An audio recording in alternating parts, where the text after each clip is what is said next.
बहुजन party supremo Mayawati को मनाने के लिए जुटे हैं कई इंडिया अलायंस के दल, लेकिन अभी तक किसी भी बड़े चेहरे ने मायावती से मुलाकात करने के बारे में कोई भी ऐलान नहीं किया। देखा जाए तो मायावती से मुलाकात करना भी काफ़ी मुश्किल है, क्योंकि मायावती पहले ही गठबंधन की तस्वीर साफ कर चुकी हैं कि वह अकेले ही लोकसभा चुनाव लड़ना चाहती हैं। लेकिन इस बीच अगर देखा जाए तो भले ही कितने भी दुर्विरोधी क्यों ना हो, लेकिन मुलाकात फिर भी होती है। मुलाकात होती है और बातचीत से हर मसले बड़े से बड़े सुलझा लिए जाते हैं।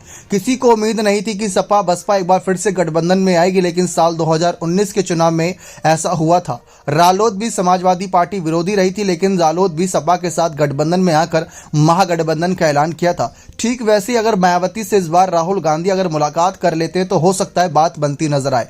पिछली बार भी राहुल गांधी हवाई बातें कर गए थे, जिसमें मायावती को मुख्यमंत्री बनाने की बात तक कर रहे थे कि हम मायावती को मुख्यमंत्री चेहरा आगे रखकर चुनाव लड़ना चाहते थे, लेकिन मायावती की तरफ से कोई फैसला नहीं आया था। जबकि मायावती ने उनको लताड़ लगाते हुए साफ कहा था कि राहुल सिर्फ हवाई बातें कर रहे हैं, ऐसा कोई भी उनका फैसला नहीं था, नहीं ऐसा कोई भी संदेश हमारी पार्टी को प्राप्त हुआ। और रही बात गठबंधन की, तो कांग्रेस से गठबंधन की सोच विचार नहीं कर सकते, क्योंकि कांग्रेस पार्टी लगातार दलित विरोधी रही है और वह हमेशा ही पिछड़ों को खींचती नजर आई, जिसकी वजह से बहुजन समाज पार्टी को ही तरक्की मिली है।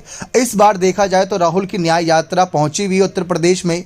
राहुल की पार्टी के ही कई नेता, जिसमें महासचिव की अविनाश पांडे की बात कर ले, वे साफ कह रहे हैं कि वे चाहते हैं कि Bahujan Samaj party India alliance का हिस्सा बने। लेकिन दूर से मीडिया में बैठकर बयान देने से अच्छा क्यों ना मायावती से मुलाकात करके बातचीत का हल निकाला जाए। मायावती से इस समय देखा जाए तो पार्टी के तमाम कार्यकर्ता मिल रहे हैं। मायावती अपने ही नेताओं के आसपास ही है, जाकि लोकसभा चुनाव को लेकर माहौल बना सकें। लेकिन अभी तक किसी भी विपक्षी नेता ने मायावती से मुलाकात को लेकर कोई बात साफ नहीं करी। हर कोई यही चाह रहा है कि मायावती की बसपा इंडिया अलायंस का हिस्सा बने।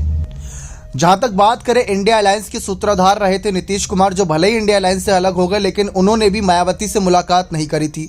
उत्तर प्रदेश में अखिलेश यादव मौजूद है, लेकिन उन्होंने भी मायावती से मुलाकात नहीं करी। अभी तक बीजेपी के भी किसी बड़े चेहरे ने मायावती से मुलाकात नहीं करी। तो पहले मायावती से मुलाकात, बातचीत का मसला हल करने के लिए कोई ना कोई आगे फैसला, रणनीति बनानी चाहिए। लेकिन अगर राहुल गांधी भारत जोड़ो न्याय यात्रा से थोड़ा वक्त निकालकर मायावती से जाकर मुलाकात करे, बात करे, तो शायद मायावती अपनी सारी स्थिति बताए कि अगर वह नहीं आ रही है इंडिया गठबंधन में तो उसके पीछे की क्या वजह है, और अगर आएंगी तो किन शर्तों पर आएंगी। क्योंकि शर्तें भी ऐसी थी कि मायावती को पहला दलित प्रधानमंत्री बनना है।